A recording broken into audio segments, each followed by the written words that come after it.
오늘은 열왕기 하강의 15번째 시간입니다. 말씀을 따라 행한 요시야, 말씀을 따라 행한 요시야라는 제목으로 하나님 말씀 증거하도록 하겠습니다. 열왕기 하강에는 오늘을 마지막으로 마치도록 하겠습니다. 다음 주일부터 연말까지는 시편을 중심으로 하나님 말씀을 전하고자 합니다.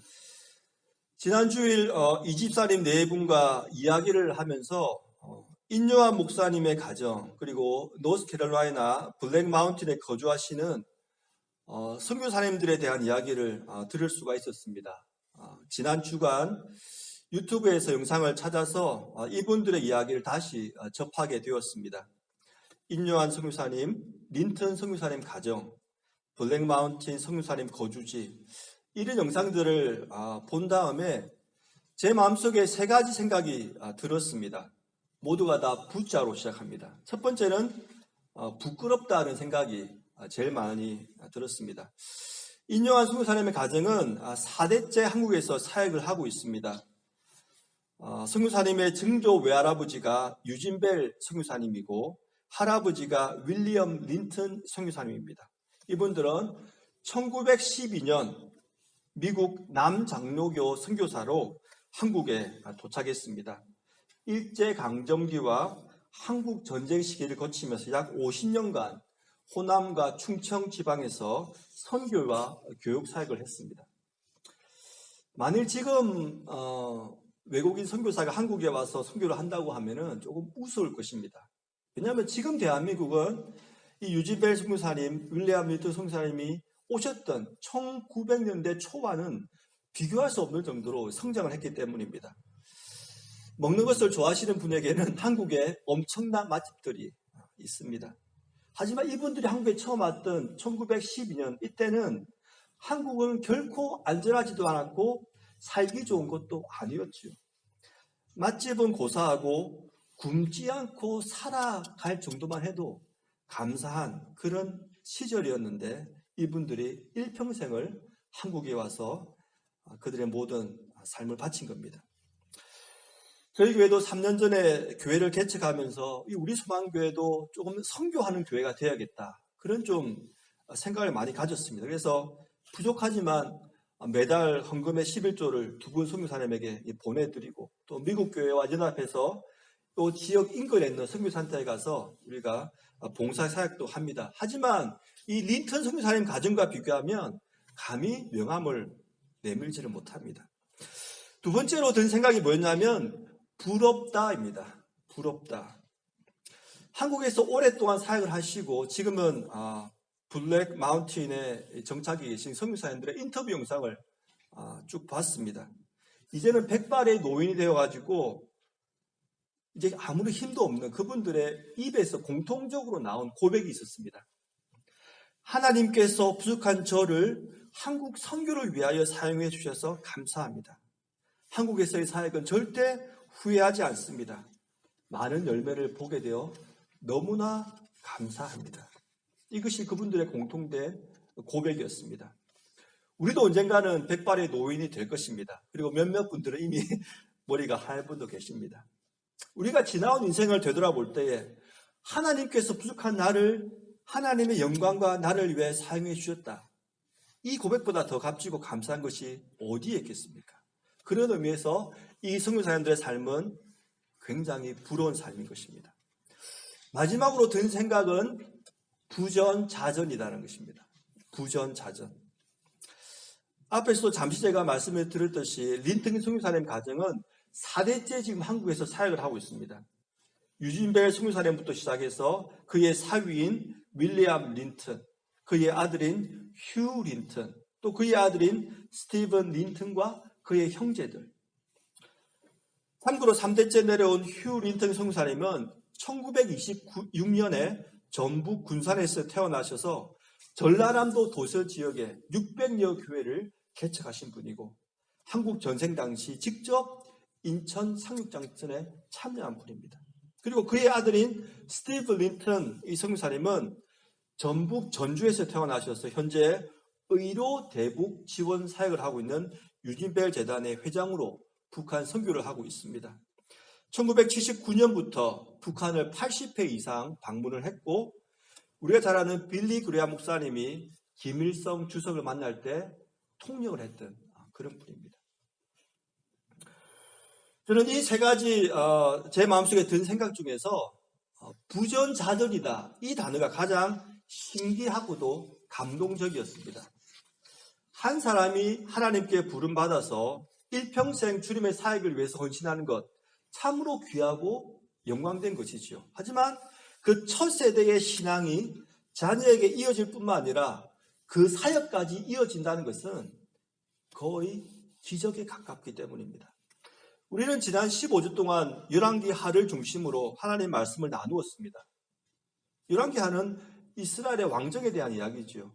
그런데 이스라엘 왕의 역사를 살펴보면은 그 왕의 신앙이 그 다음 세대로 올바르게 계승되고 그들의 사역도 계승된다는 것이 얼마나 어려운 일인가 하는 것을 쉽게 발견할 수가 있습니다.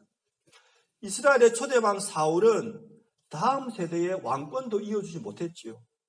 이스라엘의 2대 왕인 다윗은 하나님을 잘 섬겼지만 그의 신앙은 그의 아들인 솔로몬에게 이어지지를 못했습니다. 왜냐하면 솔로몬이 임기 말년에 수많은 이방 여인들과 결혼함을 통해서 수많은 우상들을 그 이스라엘 땅으로 가지고 온 장본인이 되었기 때문입니다.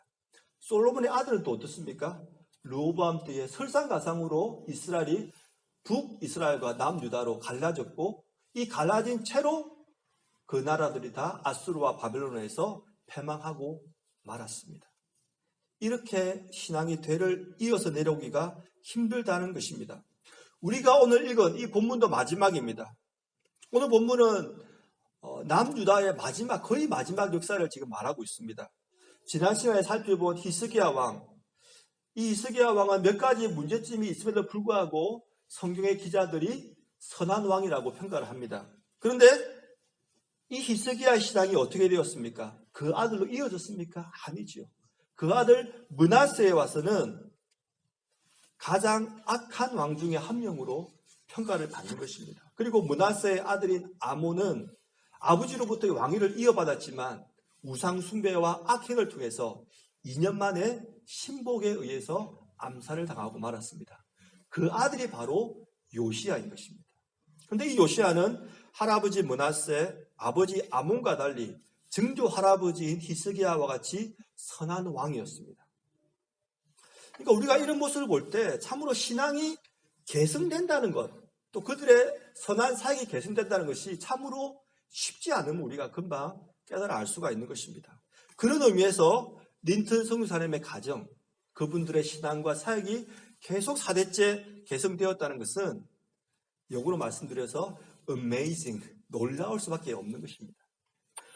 오늘은 유다의 마지막 부흥기를 이끌었던 이 요시야의 신앙 계획을 통하여 우리의 신앙을 다시 한 번 더 점검해 보는 시간이 되었으면 좋겠습니다. 요시야의 신앙 계획에 있어서 가장 중요한 것이 있는데, 그것이 뭐냐면 여호와의 율법책을 발견했다는 것입니다. 대부분의 신학자들은 이때 발견된 율법책이 어떤 성경이냐면 모세 오경 중에서 신명기다, 신명기, 그렇게 말을 합니다. 제가 11절 말씀 한번 읽어드립니다. 왕이 율법책의 말을 듣자 곧 그의 옷을 찢으니라. 고대 사회에서 옷을 찢는다, 이것은 어떤 상징적인 의미가 있습니다. 대표적으로 슬픔, 아주 슬플 때 옷을 찢거나 아주 절망적일 때 옷을 찢습니다. 요시야는 남유다의 16대 왕으로 왕이 올라가지고 31년간 유다를 통치했습니다. 16세에 하나님을 찾았고 20세에 우상을 파괴하기 시작했습니다. 그리고 26세 되었을 때 성전을 보수하면서 그 성전 안에서 율법책을 발견한 것입니다. 그러니까 이 요시야의 신앙 개혁은 율법책을 발견한 다음에 시작된 것이 아니고 선한 의도로 종교개혁을 시작하면서 그 중간에 율법책을 발견했다는 것입니다. 그런데 율법책을 발견하자마자 어떻게 했습니까? 옷을 찢은 것입니다. 자신의 슬픔과 절망을 표현한 것입니다. 왜 요시야는 옷을 찢었을까요? 몇 가지 제가 주석을 찾아보니까 이렇게 말하고 있습니다. 존 메가더 목사님이 요시아가 옷을 찢은 이유는 유다의 죄악과 하나님의 심판을 깨달았기 때문이라고 말합니다. 그러니까 신명기 말씀, 찾은 말씀에 비추어 봤을 때 유다의 죄악이 너무나 극심했고 또 그 죄악으로 인한 하나님의 심판이 너무나 절망스럽기 때문입니다. NIV 주석에서는 이렇게 말합니다. 신명기 28장에 나오는 축복과 저주의 말씀을 통하여 역시 유다의 죄악과 이방 나라로의 추방을 그가 깨달았기 때문에, 즉 하나님의 심판을 깨달았기 때문에 옷을 찢었다고 말을 하고 있습니다. 그런데 오늘 본문에도 그 이야기가 나옵니다. 13절을 제가 한번 다시 읽어드립니다. 너희는 가서 나와 백성과 온 유다를 위하여 발견한 책의 말씀에 대하여 여호와께 물으라. 근데 책의 말씀이 뭐냐 하면은 그 다음 나와 있죠. 우리 조상들이 이 책의 말씀을 듣지 아니하며 이 책에 우리를 위하여 기록된 모든 것을 행하지 아니하였으므로 여호와께서 우리에게 내리신 진노가 크도다. 지금 이것이 바로 유다의 죄악이라는 것입니다. 책의 말씀을 듣지 않고 행하지 않은 것, 이것이 바로 유다의 죄악이고 하나님의 심판은 곧 하나님의 진노가 크다. 이렇게 표현이 된 것입니다. 요시아는 신명기 말씀을 통하여 자신이 통치하던 유다의 죄악 그리고 하나님의 심판의 메시지를 새롭게 발견한 것입니다. 그리고 그가 이제 종교개혁을 다시 시작합니다. 이 신명기 말씀을 가지고. 그런데 이 말씀에 의지해서 종교개혁을 시작하는 것입니다. 신명기 말씀에 의지해서. 요시아가 이 신명기 말씀을 발견한 다음에 첫 번째 한 종교개혁이 뭐냐면 유월절을 국가 단위, 국가 행사로 격상시킵니다. 그 본문이 바로 23장 21절로 23절에 나와 있습니다. 제가 한번 23장 21절로 23절을 제가 읽어드립니다. 왕이 묵 백성에게 명령하여 이르되 이 언약책에 기록된 대로 너희의 하나님 여호와를 위하여 유월절을 지키라 하매 사사가 이스라엘을 다스리던 시대부터 이스라엘 여러 왕의 시대와 유다 여러 왕의 시대에 이렇게 유월절을 지킨 일이 없었더니 요시아 왕 18째 해에 예루살렘에서 여호와 앞에 이 유월절을 지켰더라. 여기 보시면 이 언약책에 기록된 대로 유월절을 지켰다고 말하고 있습니다. 그리고 23절 중요한 단어가 나옵니다. 예루살렘에서 여호와 앞에 이 유월절을 지켰더라. 이렇게 말하고 있죠. 그러니까 이 말씀이 뭐냐면 이스라엘 백성들이 출애굽한 다음에 사사시대가 열리지 않습니까? 그 사사시대부터 지금 요시야 왕 이전 시대까지 유월절을 전혀 지키지 않았다. 그런 말씀이 아닙니다. 지키기는 지켰는데 어떻게 지켰냐면 각 가정마다 지킨 것입니다. 그런데 신명기 말씀을 보면 어떻게 기록되어 있냐면 국가에서 행사로 지켜라고 말씀이 나와 있는 것입니다. 그 절에 있던 사람들은 하나님 말씀을 존중해서 지키지 않았던 것이죠. 최초의 유월절은 출애굽기에 나오지요. 출애굽기 본문을 보시면 유월절을 각 가정에서 지켰습니다. 각 가정당 어린 양을 잡아가지고 그 어린 양의 피를 문인방과 문설주에 바르지요. 그래서 유월절이 지난 거 아닙니까? 죽음의 사자가 지나간 거죠. 그리고 그 어린 양의 고기를 잡아 먹었지 않습니까? 그죠? 그런데 신명기에 와서는 모세가 국가 단위로 국가 행사로 유월절을 지키라고 말씀한 겁니다. 그 본문이 바로 신명기 16장 1절로 8절 말씀에 있습니다. 제가 나누어 드렸던 여기에 나와 있습니다. 제가 한번 읽어 드리는데요. 제가 밑줄 그은 부분 2절, 6절, 7절 보시면 그 메시지가 3번이나 반복해서 말을 하고 있습니다. 장소를 말하고 있지요. 제가 한번 스킵하면서 읽어 드립니다. 아비브를 지켜 네 하나님 여호와께 유월절을 행하라. 이는 아비브에 네 하나님 여호와께서 밤에 너를 애굽에서 인도하여 내셨습니다.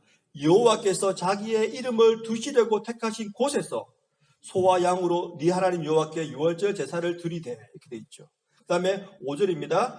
유월절 제사를 네 하나님 여호와께서 네게 주신 각 성에서 드리지 말고 오직 네 하나님 여호와께서 자기 이름을 두시려고 택하신 곳에서 드리라는 겁니다. 그리고 7절에 네 하나님 여호와께서 택하신 곳에서 그 고기를 구워 먹고 아침에 네 장막으로 돌아갈 것이니라. 그러니까 각자의 장막 집에서 드리는 것이 아니고 예루살렘에서 드리라는 겁니다. 여호와께서 택하신 곳 예루살렘에서 그리고 예루살렘 성전에서 드리라고 분명히 말을 했는데 이스라엘 백성들은 이 말씀을 지키지 않은 겁니다. 그래서 요시야는 성전을 보수하다가 신명기 말씀을 발견하자 우리가 지금까지 유월절을 지켰지만 잘못 지켰구나. 하나님 말씀대로 지키지 않았구나. 회개하고 국가 단위로 행사를 치는 겁니다. 그래서 23절에 나와 있죠. 오늘 본문 23절. 요시야 왕 18째 해에 예루살렘에서 여호와 앞에 이 유월절을 지켰더라. 이렇게 되어 있습니다. 그러니까 요시야가 첫 번째로 행한 것은 하나님 말씀에 근거해서 말씀대로 유월절을 진행합니다. 그렇다면 우리 여기서 질문을 하나 해야 됩니다. 모세는 왜 신명기에서 국가 행사로 유월절을 지키라고 했을까? 이 말씀을 한번 우리가 살펴볼 필요가 있습니다. 그 이유는 모세가 출애굽기에서 말한 청중 그리고 신명기에서 말한 청중이 달랐기 때문입니다. 최초의 유월절 출애굽기에서 말한 청중은 누구였습니까? 그들은 바로 애굽의 노예였던 사람입니다. 출애굽 1세대 사람들입니다. 그들은 직접 노예에서 이 유월절을 통하여 구원받는 것을 체험한 사람입니다. 그러니까 이들은 죽기까지 유월절이 얼마나 귀한 것이고 얼마나 나의 신분과 운명을 바꾼 것인지를 깨달아 안 거지요. 그런데 신명기는 어떻습니까? 신명기는 바로 가나안에 들어가기 직전에, 즉 1세대가 모두 죽은 다음에 2세대, 3세대에게 주신 말씀이 바로 신명기입니다. 이들은 태어날 때부터 자유인이었습니다. 노예가 아니었죠. 그러니까 유월절을 지키긴 지키는데 감동을 가지고 지키는 것, 감사를 가지고 지키는 것이 아니라 형식적으로 지키는 거예요. 그냥 각 가정당 지키니까 어떤 가정은 지키기도 하고 어떤 가정은 그냥 안 지키기도 하고 이렇게 흘러간 겁니다. 이렇게. 그리고 그 세대가 몇십 년, 몇백 년 흘러오니까 나중에는 유월절이 지키는 사람은 그냥 연중 행사로 지키고 안 지키는 사람은 그냥 스킵하고 이런 식으로 된 겁니다. 그래서 모세가 이것을 염려해서 신명기에서 앞으로 너희들이 가나안에 들어가면은 내가 택하신 곳에서 유월절을 지켜라. 즉 예루살렘에서 국가 행사로 지키라는 겁니다.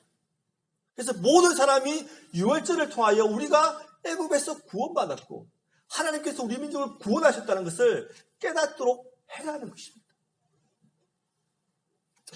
요시야와 요시다 시대 때 살았던 사람들, 그 유대인들에게는 출애굽기 말씀이 필요했던 것이 아니라 신명기 말씀이 필요했던 거죠. 그래서 요시야는 신명기 말씀에 의거해서 유월절을 국가 행사로 치르게 됩니다. 율법책을 발견한 요시야가 두 번째로 한 개혁이 뭐냐면 유다 땅과 예루살렘에서 우상들과 우상을 섬기는 자들을 모두 다 제거했습니다. 그 말씀이 24절에 나오고 있습니다. 제가 한번 24절 말씀을 읽어드리겠습니다. 요시야가 또 유다 땅과 예루살렘에 보이는 신접한 자와 점쟁이와 드라빔과 우상과 모든 가증한 것을 다 제거하였으니 이는 대제사장 hil기야가 여호와의 성전에서 발견한 책에 기록된 율법의 말씀을 이루려 함이라. 이 말씀 역시 신명기에 기록된 말씀, 그 말씀을 이루기 위하여 우상을 숭배하는 자와 우상들을 유다 땅과 예루살렘에서 다 물리치고 제거한 것입니다. 이렇게 행동한 요시야에게 이 열왕기서 기자는 다음과 같이 평가를 내립니다. 25절이지요. 요시야와 같이 마음을 다하며 뜻을 다하며 힘을 다하여 모세의 모든 율법을 따라 여호와께로 돌이킨 왕은 요시야 전에도 없었고 후에도 그와 같은 자가 없었더라. 여기서 보시면 이 열왕기서를 기록한 저자가 요시야를 어떻게 평가하냐면 마음을 다하며 뜻을 다하며 힘을 다하여 하나님 말씀을 따랐다 이렇게 말합니다. 그런데 우리가 어디서 많이 본 말씀 아닙니까? 마음을 다하고 뜻을 다하고 힘을 다한다는 말씀. 이 말씀이 어디 있는 말씀입니까? 바로 신명기에 있는 말씀이에요. 신명기 6장 4절 5절에 있는 말씀입니다. 그러니까 요시야는 자신이 발견한 말씀대로 하나님을 사랑하고 하나님의 말씀을 지킨 겁니다. 신명기 6장 4절입니다. 이스라엘아 들으라. 우리 하나님 여호와는 오직 유일한 여호와시니 너는 마음을 다하고 뜻을 다하고 힘을 다하여 네 하나님 여호와를 사랑하라.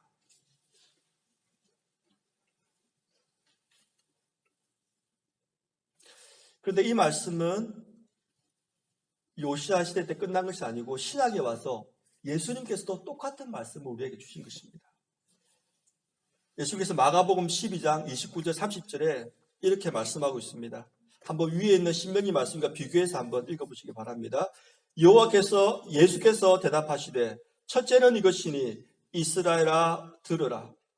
주 곧 우리 하나님은 유일한 주시라. 네 마음을 다하고 목숨을 다하고 뜻을 다하고 힘을 다하여 주 너희 하나님을 사랑하라 하신 것이요. 예수님께서 똑같은 말씀을 하신 겁니다. 단지 목숨을 다하고만 추가하셨습니다. 사랑하는 성도 여러분, 예수님께서도 같은 말씀을 하셨다는 것은 이 말씀이 그만큼 중요하다는 의미가 있습니다. 그리고 우리에게도 똑같이 적용해야 된다는 말씀이라는 의미가 있는 것입니다. 사랑하는 성도 여러분, 우리는 얼마나 하나님을 마음을 다하고 뜻을 다하고 힘을 다하여 사랑하고 있습니까? 우리는 얼마나 하나님 말씀을 마음을 다하고 뜻을 다하고 힘을 다하여 지키고 있습니까? 우리가 오늘 본문에 나오는 요시야의 삶을 통하여 또 예수님의 말씀을 통하여 우리 자신을 점검해 봐야 할 것입니다. 말씀을 맺겠습니다. 고려대학교 불업과 황현상 교수의 밤이 선생이라는 책에 보면 재미있는 이야기가 하나 나옵니다. 제가 이 말씀만 드리고 말씀을 정리하겠습니다. 어느 초등학교 1학년 학생의 답안지에 관한 이야기가 그 책에 나옵니다. 황소가 손에 거울을 들고 제 얼굴을 비춰보는 그림 아래에 황소가 네모 봅니다라고 적혀 있습니다. 이 빈칸 네모 3개를 채워 넣는 것이 그 초등학교 1학년 문제의 답입니다. 정답은 물론 거울을 봅니다. 황소가 거울을 봅니다. 이것이 정답입니다. 그런데 어느 초등학교 1학년 학생은 미쳤나 봅니다라고 적었습니다. 황소가 미쳤나 봅니다. 황소가 손에 거울을 들고 자신의 얼굴을 보고 있으니까 황소가 미쳤다고 생각을 한 겁니다. 이 황 교수는 이 초등학생의 답안지에 대해서 이렇게 부연 설명을 했습니다. 이 답은 문제를 낸 선생의 의도와는 동떨어진 것이지만 그것을 틀렸다고 말하기는 어렵다. 왜냐하면 미쳤나를 쓸 수 있는 학생이 거울을 쓰지 못할 리가 없으며 그 학생이 그림 속의 상황을 인지 못했다고 말할 수도 없기 때문이다. 게다가 이 어린 학생은 동사 보다의 용법을 폭넓게 알고 있다.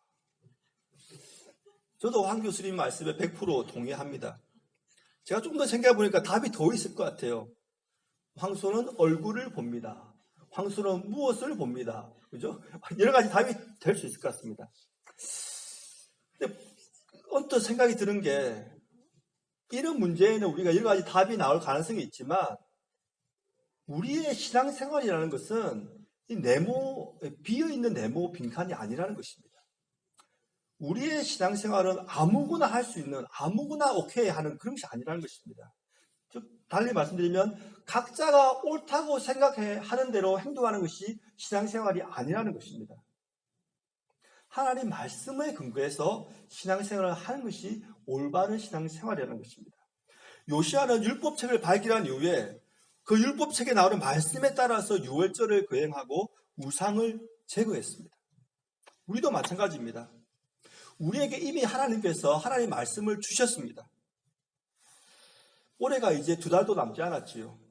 우리는 한 해 동안 얼마나 이미 주신 하나님의 말씀에 담겨있는 하나님의 뜻을 알고자 노력했는지, 얼마나 그 말씀을 읽고 공부하려고 노력했는지 한번 오늘 이 말씀을 통하여 다시 한번 우리 자신을 점검할 수 있었으면 좋겠습니다.